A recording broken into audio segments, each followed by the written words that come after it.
everybody. Welcome back to your Project Shepherd Construction Podcast. I'm your host, Curtis Lawson. And as we say every time, the 4 keys to a successful project are demonstrated by this simple child's drawing of a house. The foundation is planning, the left wall is your team, the right wall is communication, and the roof protecting it all is proper execution. Have all 4 of those components and your project will succeed. I am joined on today's podcast by my friend Dan Slate with Water's Edge. Dan is a pool designer, landscape architect, and his company, we've worked together a lot on, again, pools, landscapes, outdoor living situations. And so that's what we're here to talk about today. In this second season, we're talking about what does it cost and what kind of costs should people expect as they want to build a pool or do outdoor living spaces or landscaping, all those sorts of things. And so we'll talk about what does it cost, but we'll also talk about what are the factors that drive that cost. Because, as we talked about before, it's really hard to say what something costs in a conversation like this. So this is really about what are those cost drivers and what's the process for determining those costs.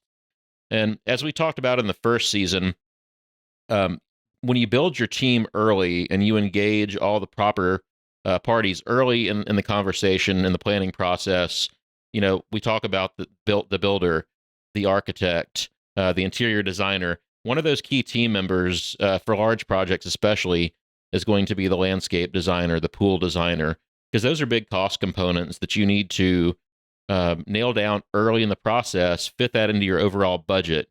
I think that people tend to wait too long to include those things, and they're already kind of locked into a loan or whatever. So anyway, welcome, Dan. Thanks for joining me today. Thanks for the invitation. Sounds like it'll be fun today, so let's go. All right.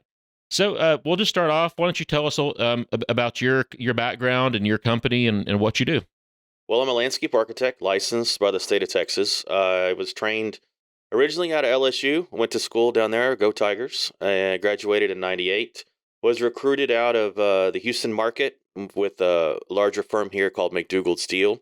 So I've done, basically since my career started here in the Houston market, I've worked on large scale, both residential and commercial properties. So I have a wife, 4 kids, and work hard to keep everything rolling so I can keep them fed and in school. How long has Water's Edge been around, and what all services do you guys offer? Well, so as a landscape architect, a lot of times what we do is we can consult with clients to initially do the master planning to get everything lined out so that they utilize the space efficiently and utilize their budget efficiently. We've been around for about 8 years in the market. I was working for a couple of other firms previously as contract salesmen and architects. So I've been doing this kind of work in the Houston market for a long time, but we went on our own, about 7-8 years ago. Okay.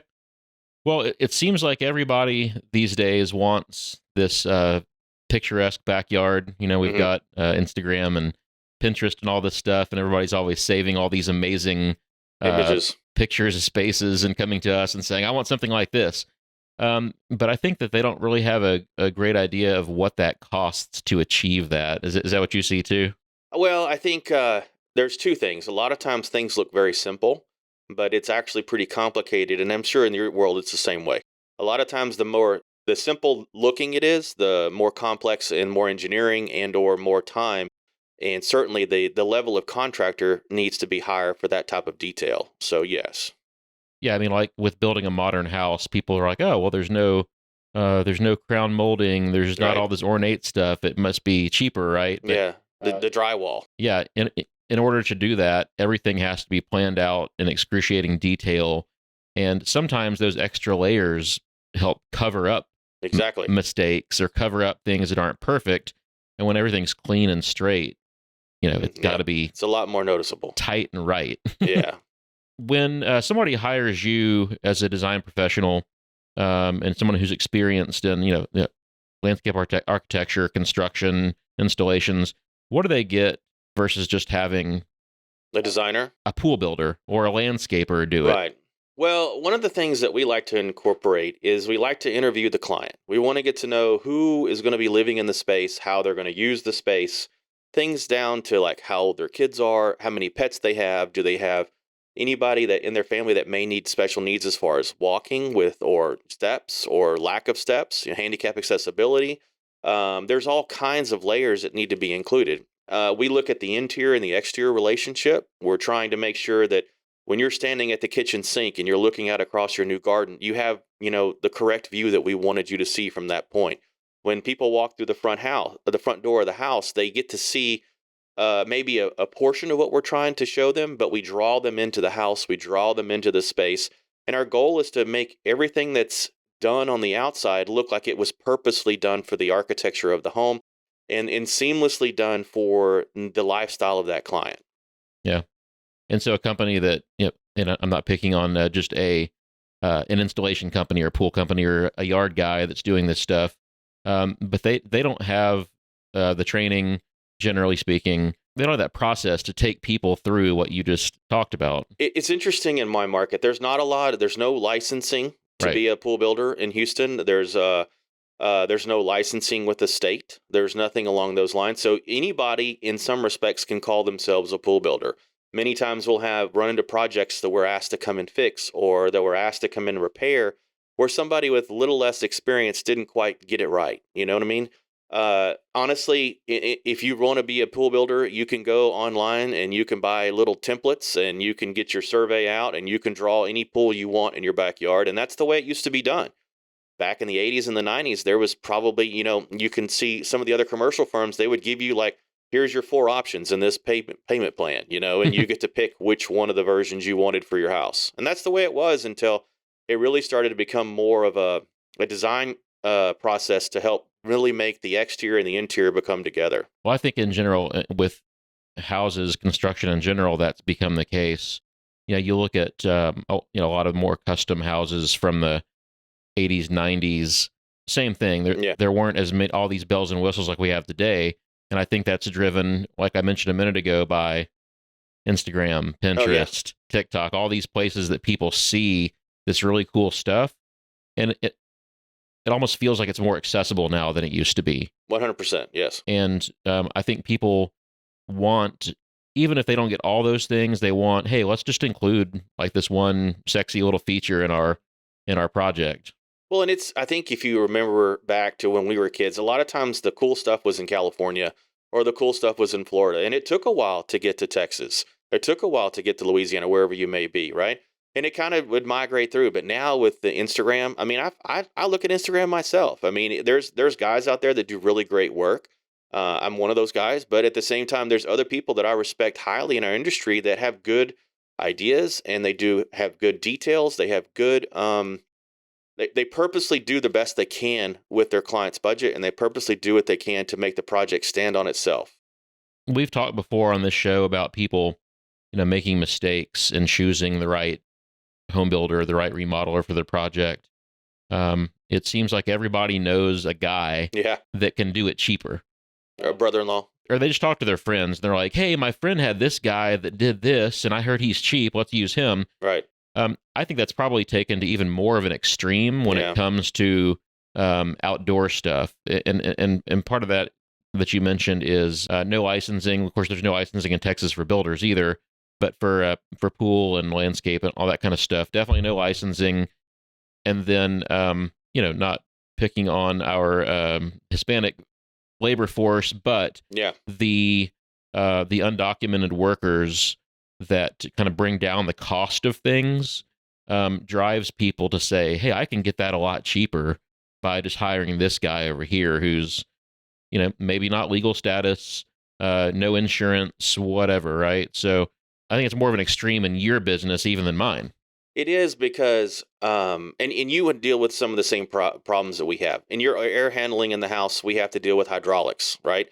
So you're dealing with fluid mechanics in the house in the same way that we're dealing with fluid mechanics in the plumbing.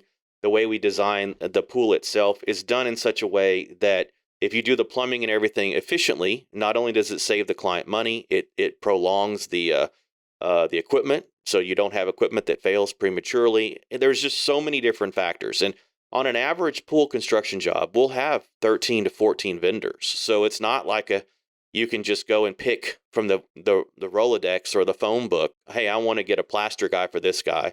or this or a gunite guy. You got to be able to know what you're doing, because all these pieces of the puzzle need to come together so that when you're done, it looks right and works right.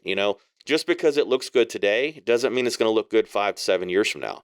And there's a lot of guys in town that do work that looks good today, but is it going to look good in 7 years? That's a critical timeline. The materials that the people select sometimes don't last, or they don't know that they're not going to last. And different types of sanitation systems can adversely affect the materials, or just the maintenance that the homeowner does or does not provide for the vessel, the pool itself. And some materials are more maintenance intensive than others, right? You see that in your world, I'm sure, as well. Yeah. And also, I think there's a tendency to, they think that some of this outdoor stuff is simple. Yeah. And so they're like, oh, well, that price is too high. This is easy. I'm just going to talk to Joe or Juan, my yard guy, whatever. I'm going to talk to, I'm sure that they can do it cheaper. Right. That price from Dan seems really high. Joe can do it for half that, I'm sure. And of course, Joe's going to be like, heck yeah, I can do it. Yeah. And then what do you get? There's a lot of hidden things, though. I mean, in the same world that you're in, I have engineering, right? I have drainage. I have permitting. Like, if you don't know the rules of the community that you live in, permitting can be a killer, right? You've got to know different things like proximity codes and all kinds of factors. One of the things that can get real expensive is like these sunken fire pits, or these sunken areas where they look really cool and when it hasn't rained, right? Well, in the Houston market, when it rains, what happens? We get lightning. You get a pond. Oh, a pond. You get a pond, right? And then you have to have a pump in that sunken fire pit to pump the water out. Well, when do the pumps fail? They always fail when we have a storm, right? So if you have positive drainage, if you have the ability to drain that from your rear garden to the front and it works, that's one thing. But if you don't, you really have to think some of that stuff through. What's our secondary way of evacuating the water from this really cool design feature if it turns into a big old pond? Yeah. What are some other considerations that people don't think about that have to be made when you're designing either a pool or an outdoor living? Well, I think engineering is critical. Our soils, we have wind loads we have to take into consideration when you're doing a structure. We have soil issues. I mean, I'm sure you're doing houses with piers and all kinds of different foundations. The proximity of our project next to your project, those are all things that need to be considered. A lot of times we have to do piers, and then there are certain areas of town, the water table's higher than others. And we've had issues where, we think the water table's at 8 feet and it ends up being at 10, or vice versa. We think it's at 10 and it ends up being at 8.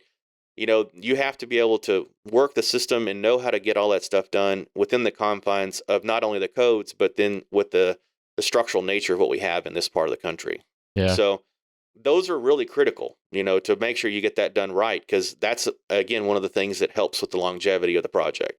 Yeah, I've seen the pier thing pop up on several pools where, they get an initial quote for a pool and they're good with it. And then it goes to engineering and the engineer's like, well, let me see the soil report. And so he gets the soil report and he's like, oh, well, this pool needs piers, or this pool needs a soil treatment or whatever. And that might add significant cost to a pool because of the soil conditions. Well, I mean, I would have to say that's a red flag on that builder, because in this market, you should be able to ask for the soils report in the beginning and be able to read that soils report and have a good understanding of what your requirements are going to be. If the pool builders aren't asking questions like that, in my opinion, that's a red flag. Yeah, definitely. There's other things that we have to deal with too, like lot coverage percentages. Not all markets have that requirement, but here in Houston, we can't cover more than a certain percentage of the ground on the property. And that changes. Hillshire Village is completely different than Spring Valley, which is different than the city of Houston, which is different than Bel Air. So you have to be familiar with all the different rules. Yeah. There's also like power lines, easements.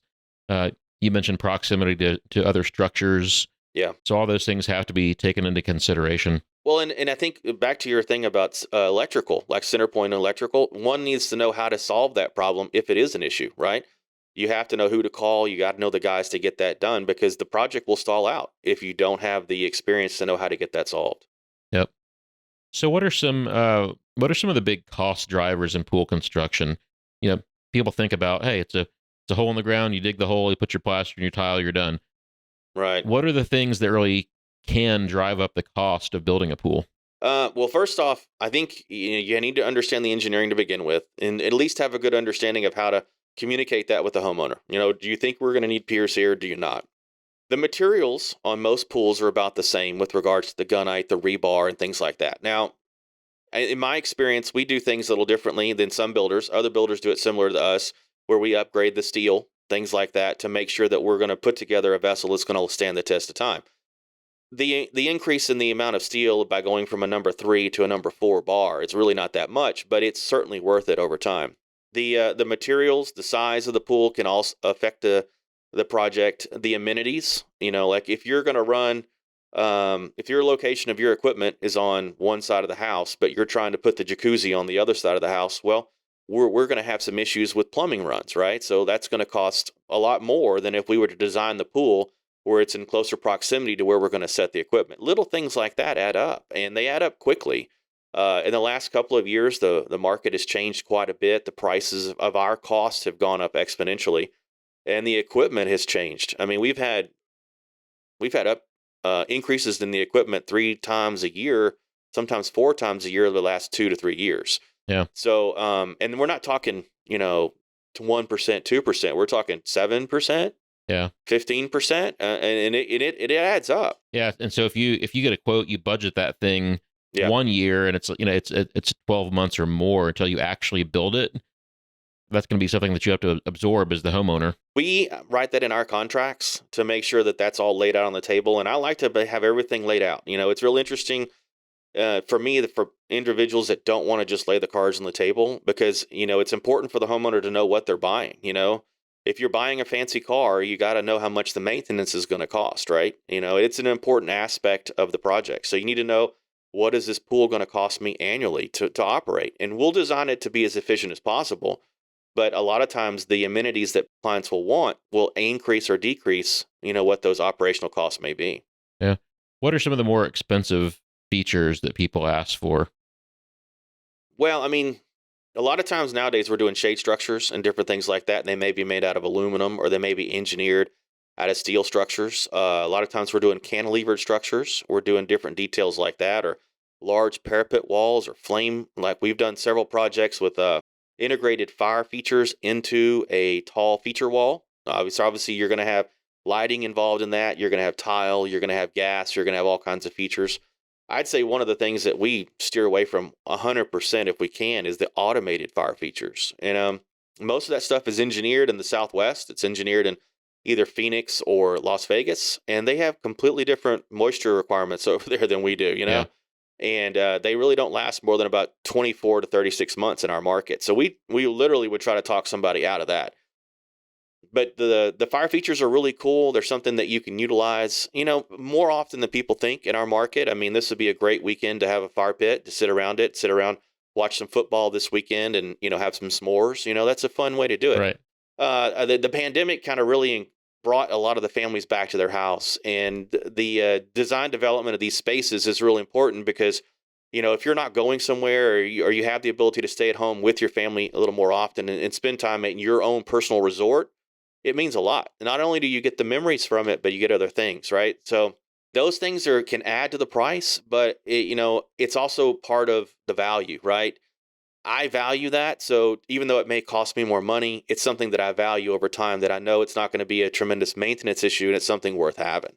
Yeah. There's swim jets we can do. There's things like that. Pool covers. I'm not a real big fan of pool covers. They can be done well and they can be done right, but they're a mechanical feature that is inevitably going to fail. Right. So you just need to understand that when you buy it, that there's going to be some maintenance involved in the ownership of that portion of the project, right? Material selections are critical. You can do the traditional, masonry products like brick and stone, and those are great. Porcelain's a wonderful product.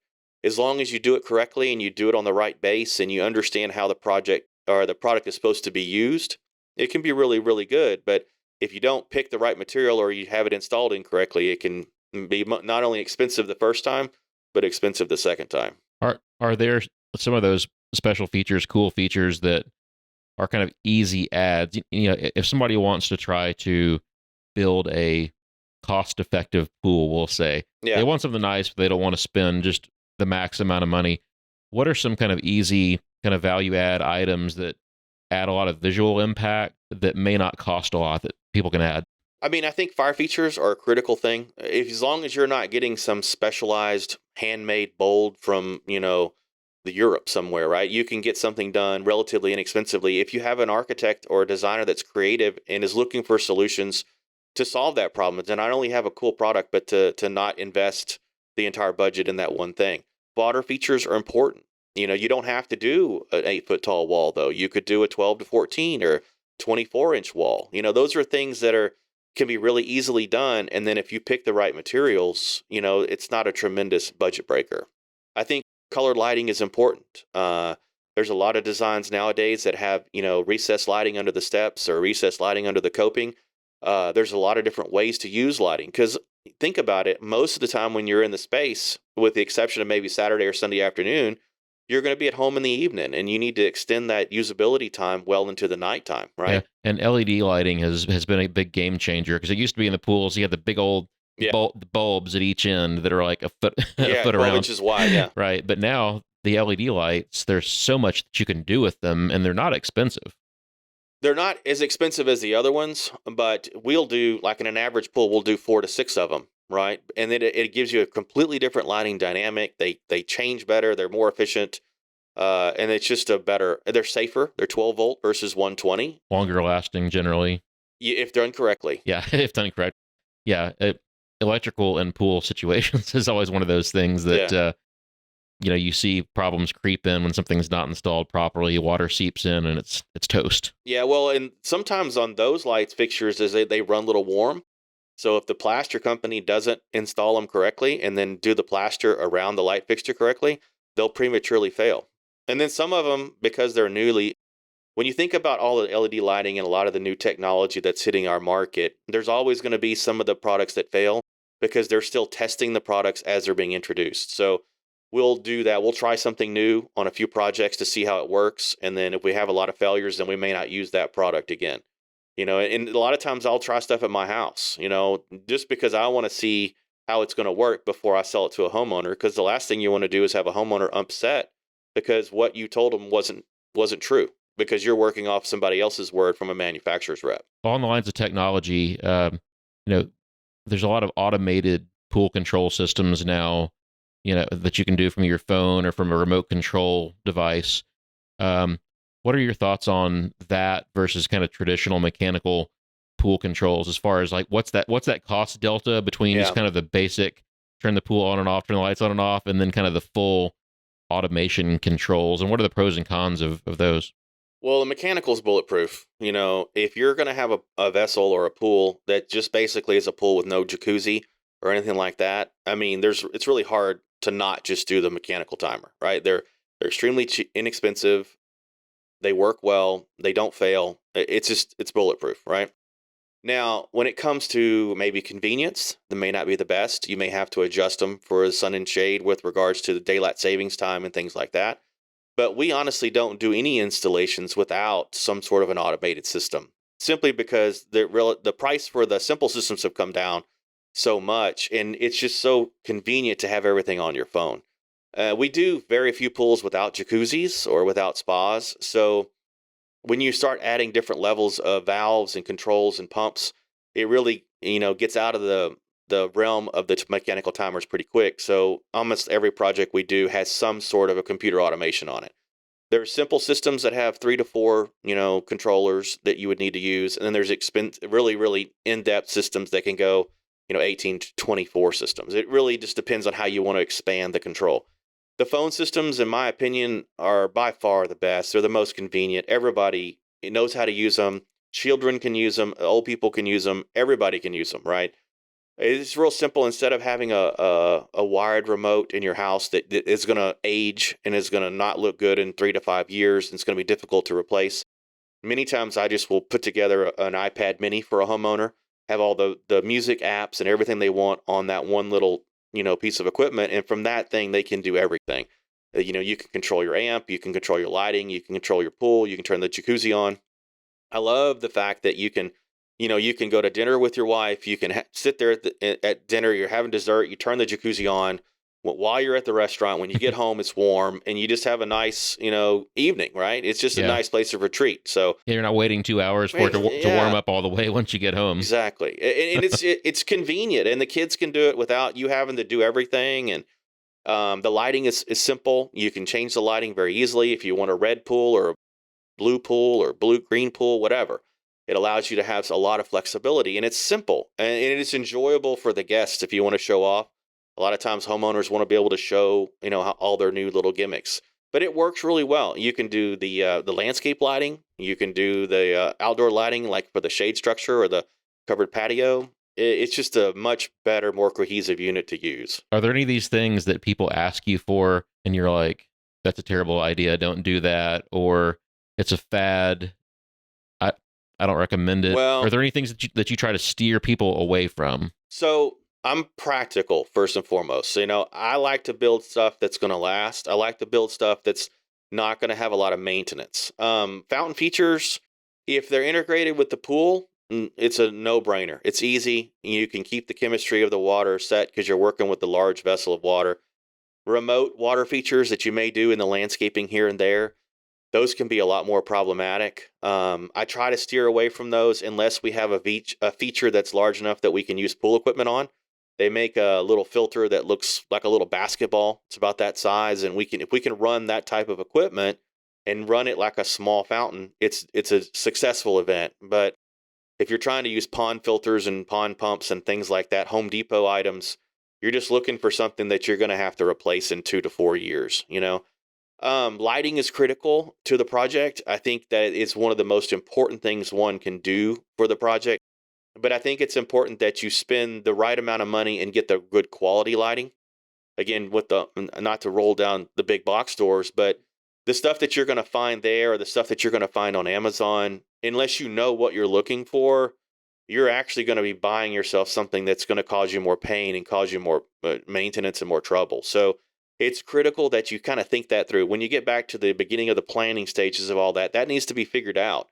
The different lighting fixtures require certain, wattage requirements, and there are certain lengths of wire that you can do before you have a declination of where the wire voltage starts to drop off. So it's important that you plan all that stuff out. Swim jets are a really good thing if you use them. I think that there's a lot of families that, we'll have a lot of swimmers that really want to use their pool year round, right? So swim jets, if you use them, they're a wonderful thing. But if you're really putting them in as a gimmick and you're not really going to use them, it's a pretty expensive investment. And like with all things, if you don't use the equipment, then it's going to fail. Yeah. All this stuff needs to be used on a regular basis. What does a swim jet roughly add to the cost of a typical pool? And they're between $6,000 and $8,000, and you can get them up to $12,000. And it depends on what you want to do.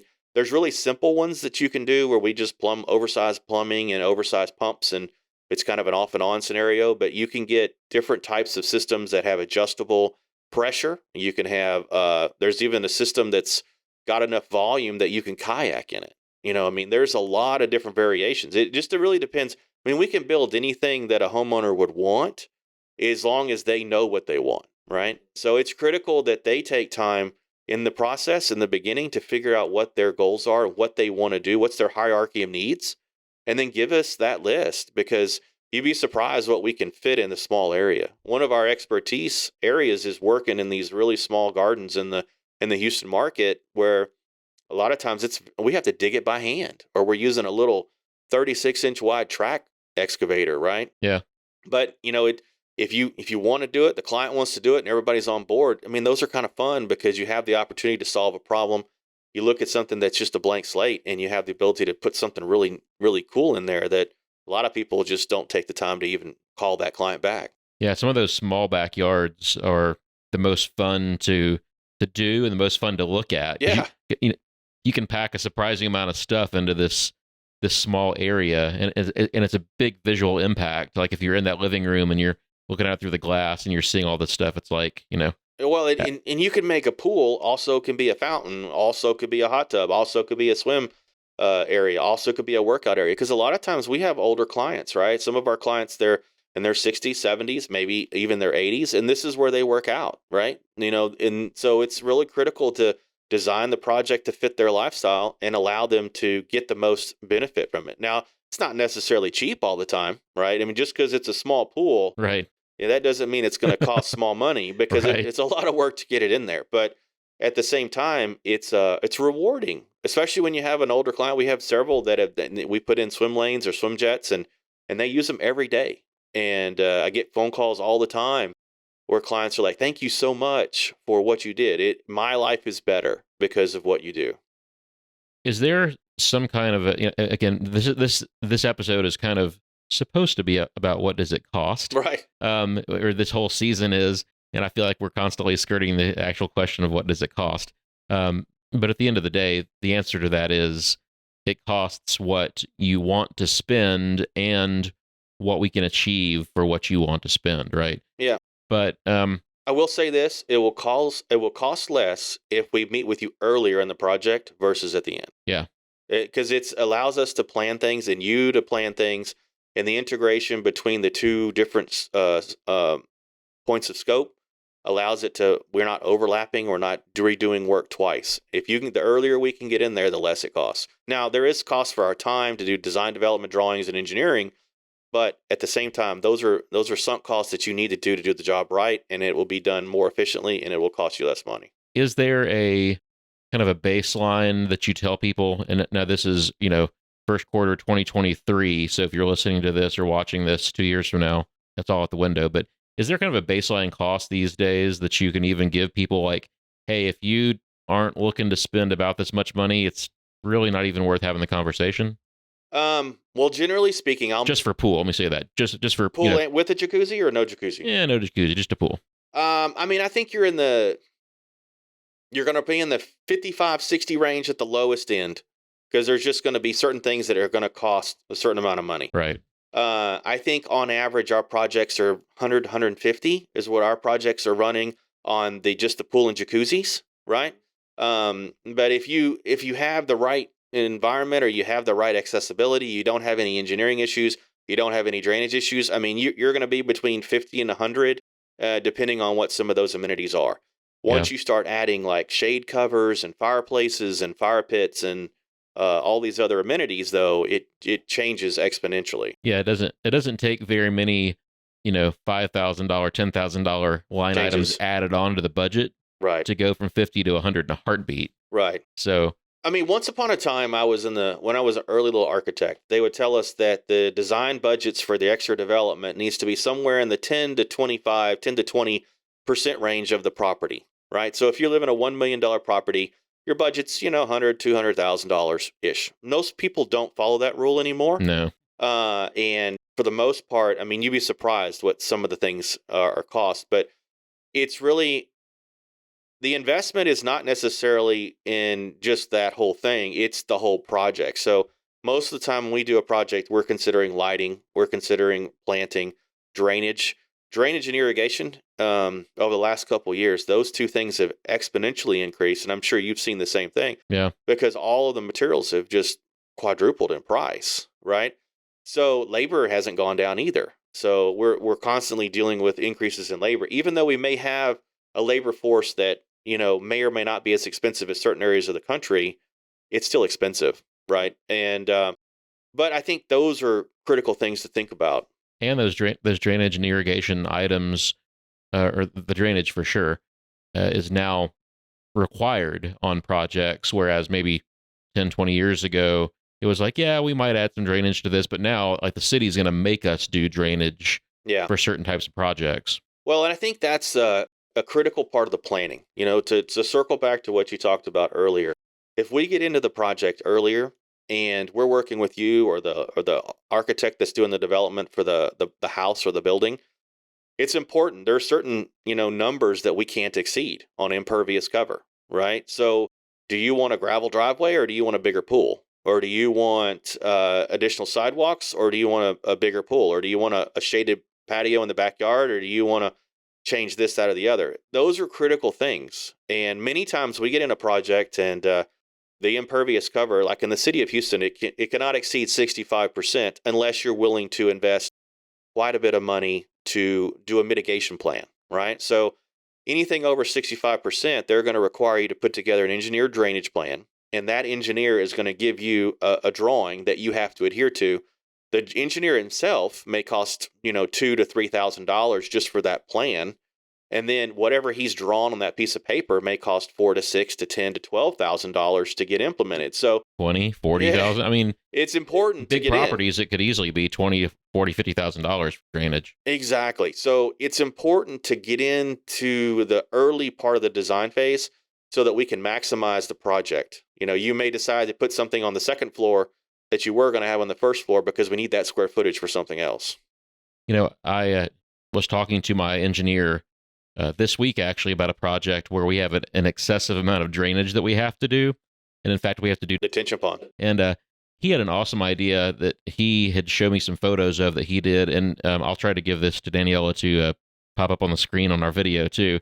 But he actually integrated a sunken fire pit into their detention plan. Yeah. Super cool design. And where normally you would have like a sunken area, a hole in your yard, essentially. Right. Now it's a feature. So you're already having to spend, let's say, $20,000 to put that pond in. But now, why not use it as an aesthetic event? If it's designed properly to drain, and obviously you mentioned earlier doing pumps to make sure it doesn't hold water. Yeah. But if it's designed right now, it's a super cool fire pit. It's like a destination in your yard. Yeah. That's a really good way to solve those problems. And every site's different.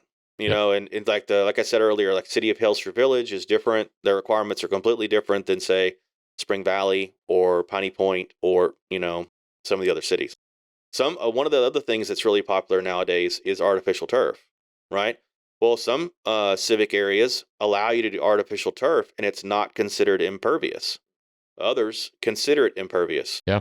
So you really need to know what you can and can't use. One of the things about being an architect is knowing what all the tools are and knowing how to use those tools to make the project a success for the homeowner, and that you have to know what all the rules are to be able to get to that point. Yeah. So Jeremy McFarland, who's a past guest that we've had on, I think Jeremy, he talks about the architect has to put on the right set of lenses to look at the project.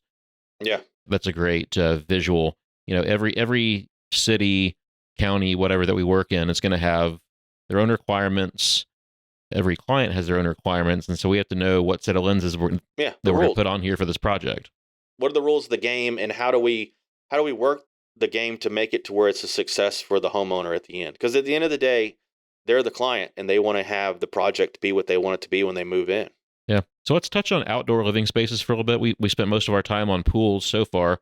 When people think of an outdoor living space, quote unquote, they typically think about like a covered patio and a spot for a grill in an outdoor kitchen. But outdoor living spaces can be a lot of different things. What else should people be thinking about or looking at when it comes to this whole outdoor living, which has really gotten to be a hugely popular thing, right? Especially since COVID, as you mentioned. Yeah, I would say that first off, you're going to experience, most everybody's going to experience what they really like at resorts. So when you go on a cruise, or when you go to Mexico, or when you go to Rio Doso, wherever you go on your trips, what do you enjoy when you're there? We can pretty much do almost anything you want outside. You can play golf. I want some mountains in my backyard. I mean, I can't do mountains, but I could probably get some printed mountains, and I can make it look like they're there. But I mean, you got some people may want to do yoga, so we may need to design an area for them to have their yoga in the morning. Obviously, there's going to be people that are going to want to watch movies or TV, or maybe they want to dine outside, but you may have casual dining, or you may have more formal dining. Sometimes we'll design spaces where it's designed for a wedding, right? They're going to use it for everything else, but the initial design concept is really for the bride's dinner or the groom's dinner that night. They're going to entertain, and this is kind of a way for the parents to get two birds, one stone kind of scenario. That's a great idea. So I've got 3 daughters, so maybe I should sell that. I'll tell my wife that we need to put in a really awesome patio backyard, area. But really it's for the girl's wedding. So yeah. Hey, we're gonna save $50,000 later, so we can throw that into our budget now. I mean, I can help you sell it if you want. All right, let's do it. I mean, it's critical. So seating areas, dining areas, obviously eating. I mean, who doesn't want to go out there and smoke some meat on the weekend, or have a nice steak or some chicken or even just a salad. If you're just going to have a nice salad and sit out there with your family, smoke your salad. It's great. Smoke salmon on your salad or whatever it might be. But the barbecue kitchens can be crazy expensive. Oh yeah. When you talk about an investment that's expensive, the kitchens are. I mean, it blows my mind how much those things cost because everything's custom. Every client has. We can't go to the store really and buy an off-the-shelf item unless you really just want it to look like it's an off-the-shelf item. But most of the time, we'll take the client to different manufacturers or places where they can look at equipment, and then we'll get a list of what they want. And then by the time you get it all down, they'll have 12 to 15 items. And then we're tasked with trying to figure out how do we get all these items in a kitchen. And then you have to design it all up, draw it all up, and make it look like it was all done on purpose, right? But eating is important. Watching video games or TV or football events, all of those things are really important. And then again, exercise. I mean, think about it. There's a lot of people that they utilize their exterior for either running in the pool, swimming in the pool, or whatever else. Sport courts in the backyard. Yeah, basketball, like pickleball, which is a lot of fun. I don't know if you're good at pickleball. I've never tried it, but I want to. That's one of those things that just in the last couple of years that's kind of exploded onto the scene. I'd never heard of pickleball until like 2 years ago. We have clients that we've built their pickleball courts for them. Yeah. In fact, I haven't told you this yet. I was going to talk to you about this afterwards. A project that we just did together on Blaylock Road. 230? Yeah. So someone's buying that property now. And the new buyer wants a pickleball court, a combo pickleball basketball court in the backyard. And they want to add a big outdoor living structure back there. So more work for us. Yeah, well, I'll help you get that put together for you. And they want to replace all those plants that all died. those plants the freeze just killed. Well, they're not dead, I promise. They're not dead, but they're going to look rough for a little while. Yeah. Yeah, 12 was it 17 degrees for like 3 days, 5 days? Yeah, we just had a big freeze come through Houston and obliterated a bunch of landscaping. Yeah, most of the city actually. Yeah, so I think that's all important. When you think about those things, I mean, the sky's the limit, right? We've done projects with 2 pools. We've had 1 pool fall into another pool. 1 pool, we have slides, we have fire pits, we have, all kinds of different features, grottos if you want. A lot of times it's important to really think about privacy too. Like if you live in an urban environment, one of the things we've worked with some high profile people where one of my number one, purpose things that I need to do is how do I screen this off from the neighbors that may or may not be nosy, right? You just have to make sure that you do it in such a fashion that it works well. Yeah, and that goes back to understanding your site that you're working with, and part of that's looking at what's around you. So if your neighbor's got a 2nd or 3rd floor window looking into your backyard, do you want to situate your pool so that your teenage daughter's not laying out next to the pool with your creepy neighbor staring down at you? Well, and over there on what is it, Westheimer? There's apartments right next to River Oaks. Oh, right. I mean, they're like 20 stories tall. Oh, yeah. You got to do something creative to solve that problem. Oh, yeah. Yeah, we're doing a project right now over there, and the apartment building's across the street. And like you said, 20 floors up, they can see straight down into that backyard. Exactly. So, again, maybe you don't want lights for that job, But, I mean, I think, those are the kinds of things that if you look working with the right professional, those are the kinds of things they're going to bring to the table that are going to get you the project you're going to be happy with when you're done. Yeah, there's things like, you mentioned a shade or an awning, or certain types of fencing or whatever. All that can play into how you kind of protect that view, or protect others' view of you.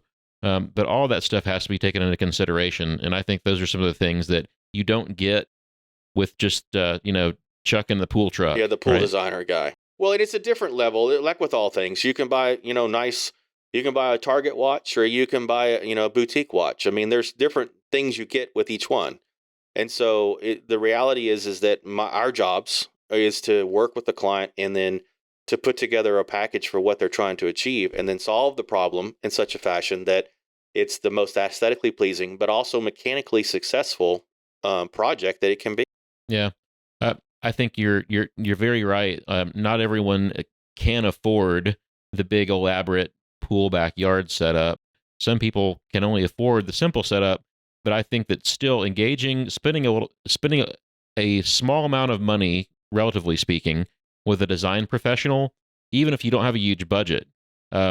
Spending that money for good design is going to come back to you in your enjoyment of the space. And sometimes it might be, hey, today I can afford to do this, but my long-term vision for the project is this, this, and this, phase A, B, C. Yeah, master plan. Right. And so, hey, Dan, I want to design all of this. Today, my budget's 60. 2 years from now, I want to spend another 60. 3 years from now, I want to put in this other feature. So by spending the money today to plan it properly, you're setting yourself up for success. You are. And even if you decide that you're going to move, maybe you get phase 1 and 2 done, and then you decided we're going to move on to the next house.